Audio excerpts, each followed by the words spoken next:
실수의 5단계. 파리 올림픽 개막식에서 대한민국 선수단을 북한으로 소개하는 실수를 넘어선 사건이 있었습니다.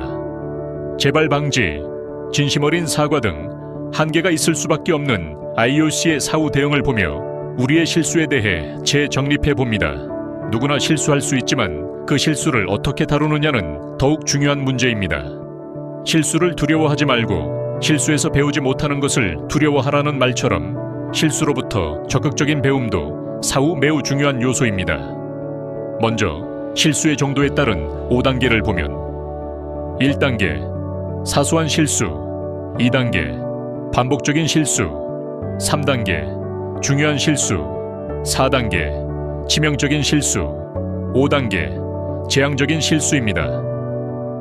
각 단계별 해결 방안을 함께 생각해보면 1단계 사소한 실수. 사소한 실수는 큰 영향을 미치지 않습니다. 하지만 이를 무시해서는 안 됩니다. 이런 실수는 자주 발생할 수 있으므로 주의 깊게 검토해야 합니다. 사소한 실수라도 재발 방지를 위해 꼼꼼히 검토하고 주의하는 것이 중요합니다. 2단계 반복적인 실수. 반복적인 실수는 업무 효율성을 저하시킬 수 있습니다. 반복되는 이유를 근본적으로 파악해야 합니다.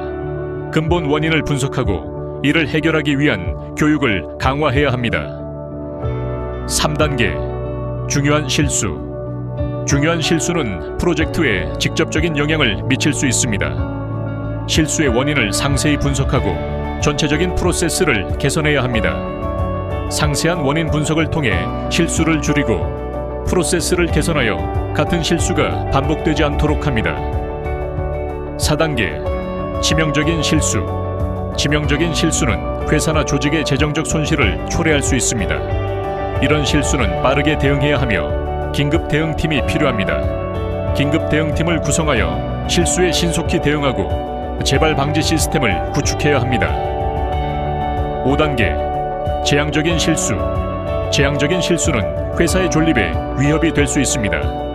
최고 책임자가 직접 나서서 문제를 해결해야 합니다. 최고 책임자가 개입하여 전사적 대응 계획을 수립하고 신속히 실행해야 합니다. 최선의 방안은 실수 확률을 줄이는 것입니다.